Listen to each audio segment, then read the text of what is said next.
Have you ever procrastinated, put things off, delayed getting something done for more reasons than just being kind of busy? Hi, welcome to Mindfulness Voyage. My name is Ted Meissner. I teach about mindfulness and burnout and a few other things. And in today's episode, we're going to learn about how mindfulness influences procrastination. And the thing is, it's complicated. It's not a direct route, and things like perfectionism can play a part of that. So let's talk to today's researcher about the latest findings. Our guest today is Gözde İbili. Welcome to the podcast. Good to see you finally. Thank you so much, Ted. Honestly, thank you so much for the invite. I so appreciate you being patient as we struggled a few times in being able to get the scheduling right, but we are here at last. And I'm so glad to be having this conversation because just this morning I took another look at the paper and I'm so excited for several reasons about this. But before we dive into that, I'm wondering if you might just say a little bit about who you are, a little bit about your background and what you do.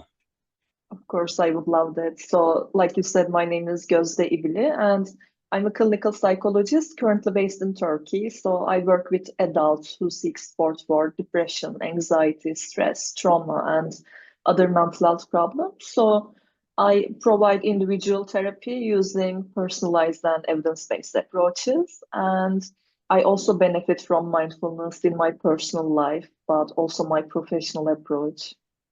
Wonderful. Thank you for that. And I'm kind of curious, what interested you in starting this particular study? And as I understand, this is part of your master's thesis, but what made you decide, ooh, this is the topic that I want to go for? Honestly, that's not an easy question to answer. So, like you mentioned, when I had the chance to do a research project during my master's, I definitely knew I wanted to focus on mindfulness because it had been such a big part of well-being for me. Uh, so I was looking into some mindfulness research and the literature around it to try to figure out what I want my focus to be on. And I came across some really interesting and intriguing findings. Procrastination is something that, being a master student at the time, is something that I often observed around me. And what I noticed was that research already identified that there was a relationship between mindfulness and procrastination. So this basically tells us that people who are more mindful tend to procrastinate less. But both mindfulness and procrastination are such complex constructs, and it wasn't clear how this relationship happens. So we know that the more mindful you are, the less you procrastinate. But what we don't know is why. So we came up with this research and we wanted to see if perfectionism could shed some more light into this. Yeah. And what an interesting topic too. And the way you crafted this in the paper, Thank you. there's this kind of standard, regular old procrastination that probably everyone has done at some point. We put some things off because of lots of different, maybe very valid factors of I'm busy right now. There's a lot of things going on. But you also mentioned in the paper, and the way you distinguish this is maladaptive Yes, procrastination. And I'm wondering if you could say yes. just a little bit more about what that is. It's a little bit different than the regular of I'll get to it tomorrow. Of course, let's think. So we start with maladaptive perfectionism first, right? Please, Okay, yes. so when we mention perfectionism, what we mean is that setting really unrealistically high standards, and these high standards are usually accompanied by self-critical and overly negative evaluations. Well, perfectionism isn't necessarily a bad thing, right? For example, imagine you might try your best at everything you do, or you strive for excellence. At the same time, you like to be organized and disciplined. And we know that all these can be adaptive things. But when we think about perfectionism, uh, it often shows up as self-criticism for many of us, right? And it leaves us feeling that whatever we do is not enough. So this is actually what we call maladaptive perfectionism. It's this perception that you don't measure up to your own standards. So you do really negative self-critical evaluations, and this is how you judge your performance. You judge them based on these unrealistic high standards.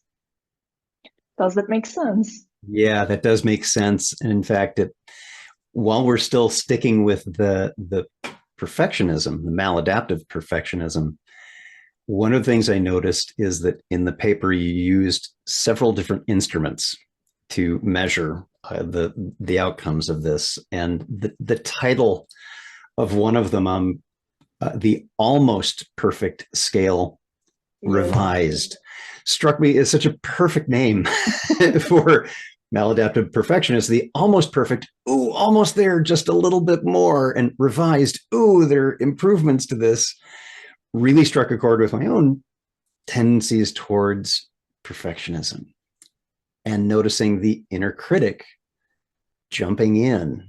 And then Yes, there's exactly. judgment and criticism. So yeah, please continue on. So we've got an idea of this this perfectionism. Keep going. Then how does that relate then to the procrastination piece? Okay. So we have this perfectionism. Let's keep it in the back of our heads, right? Let's just talk about procrastination for a little bit. You mentioned like what is procrastination, right? So procrastination is actually a dysfunctional delay where you voluntarily postpone things until another day while knowing that you will be better off if you just start. So this is what we call procrastination, and we can all relate to this, right? So we all do this. For example, let's imagine you have a project deadline in a week, and you know you need to get to it, but you just can't start it until the last day. And the last day, you just don't have time to postpone this anymore. So now you feel stressed, you feel guilty because you didn't start earlier, and your performance is also likely to be impaired. So, what we see is procrastination is something we see quite often in our daily life. And it doesn't have to be about work or anything. It can be about the things we do daily, such as doing the dishes, going for a walk, making a doctor's appointment, and all kinds of things. So, what we see here is that procrastination does affect our well-being.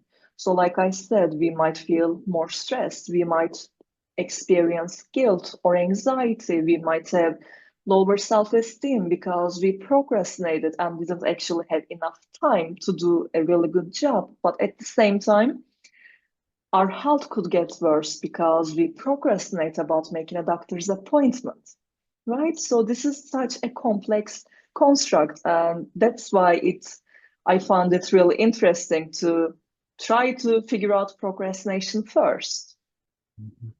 Yeah, and it sounds like there are these different causes and conditions for it as well. As you were speaking, I was thinking of back in high school and putting off the homework because I knew I didn't know the material because I'd put off studying, and then and it just snowballed into anxiety, stress, and all the Definitely, rest of it. And that may definitely, be you a made different such a good point. circumstance than when I'm avoiding getting a doctor's exam because I'm afraid of the results, and putting that off itself puts me at risk and Definitely. contributes to my lack of well-being because of anxiety, distress, all the rest of it. Definitely, like you mentioned, what we see here is that procrastination is not only about time management, right? But it stems from a complex interaction of thoughts, feelings, and behaviors. So, like you mentioned, if you feel sad or you feel angry or you feel bored, you might struggle to start something. So you procrastinate on it. But at the same time, the aspect we wanted to focus on for this study was the thoughts that are important when it comes to procrastination. So, for example, imagine if you have a project again, right? And you want it to be perfect. So you wait for the perfect time.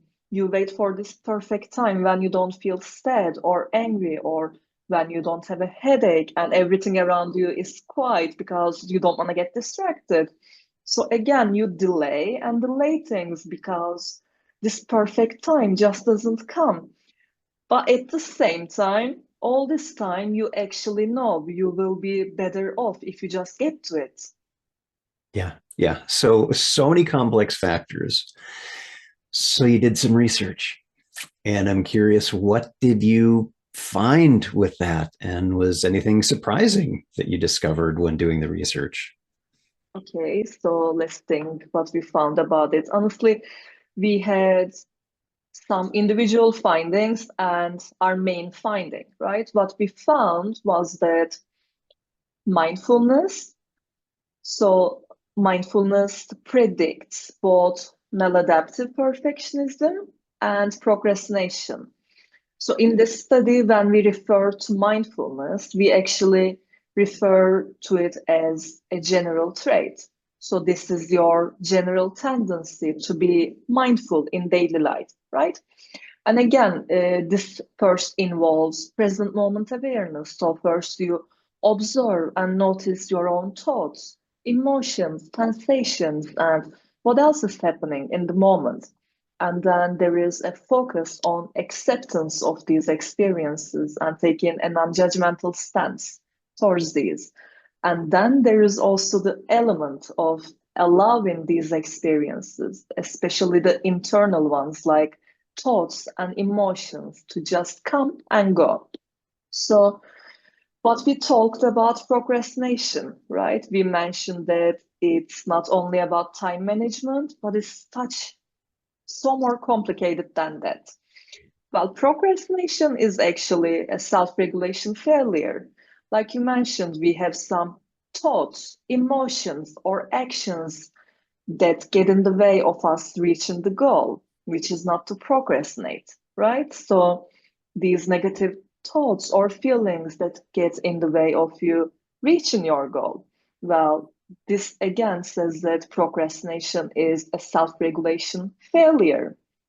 And mindfulness, which with its focus on what I just mentioned, present moment awareness, acceptance, and non-judgmental attitude, is actually a component of self-regulation. So it is associated with better self-regulation.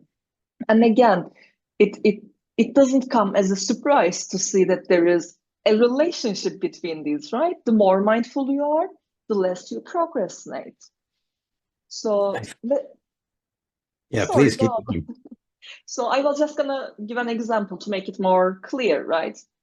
Let's imagine that someone who is quite mindful in daily life, right? So, for example, in this situation, this person would be able to first recognize and see what these thoughts and emotions that get in the way of them, that contribute to their procrastination, right? And then instead of reacting to these thoughts, or just going along with them, they would be able to accept and again observe them with a non-judgmental attitude and still act with this awareness in the present moment. So they still get up and get to the task.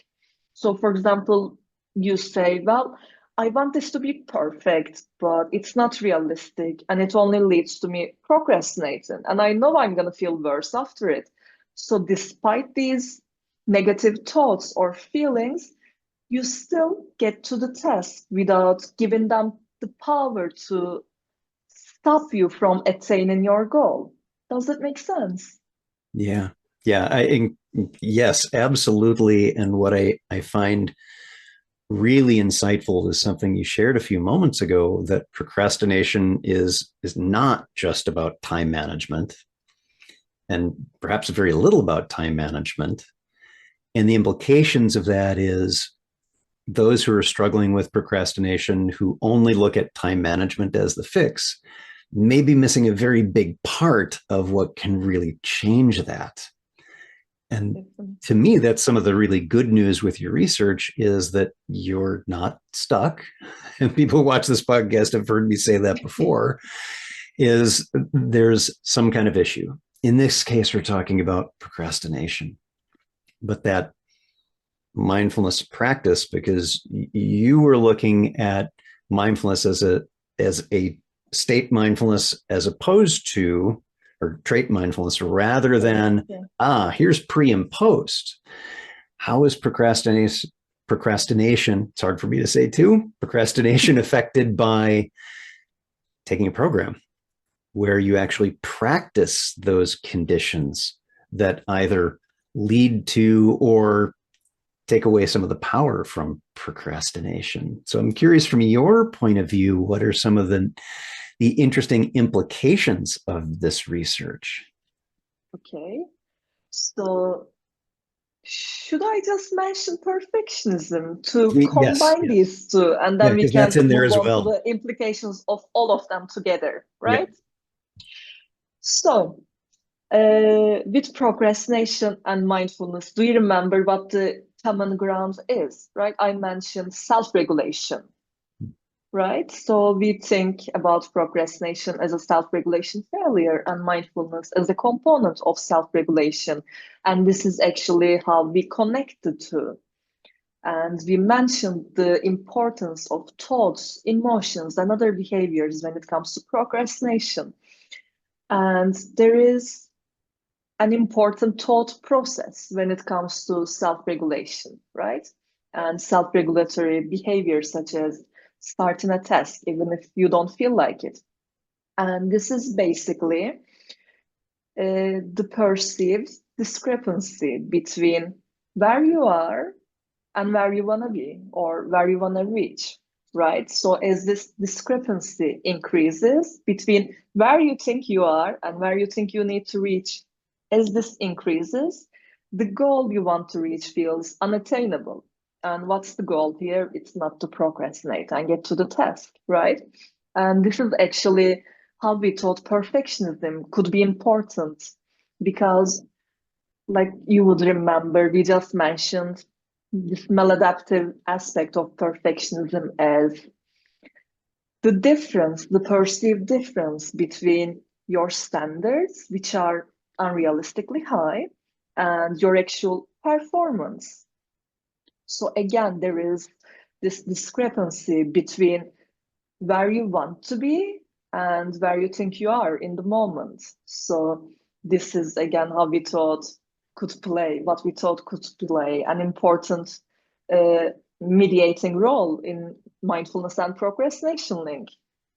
Yeah. And this aspect of mindfulness turning towards experiences and being able to Exactly. become aware of that, perhaps a little bit of cognitive dissonance, and that distinction between, well, here's my standard and here's my judgments about it. Do we have a very big gap between those? I think I should be up here, but really I'm down here. That's a pretty big window for the And like you said, judgment. we know that this standard, this where we want us to reach, it's not realistic, it's unrealistically high, right? So despite what your actual performance really looks like to another person, you still think you are here, you are really in a negative place when compared to this unrealistic standard.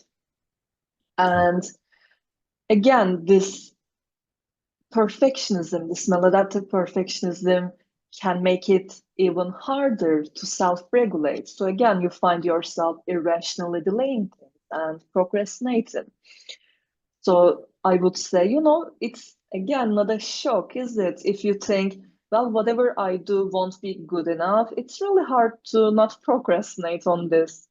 And what we know with mindfulness, like you mentioned, it involves present moment awareness, and it involves cultivating acceptance and non-judgmental attitude also towards our own experiences.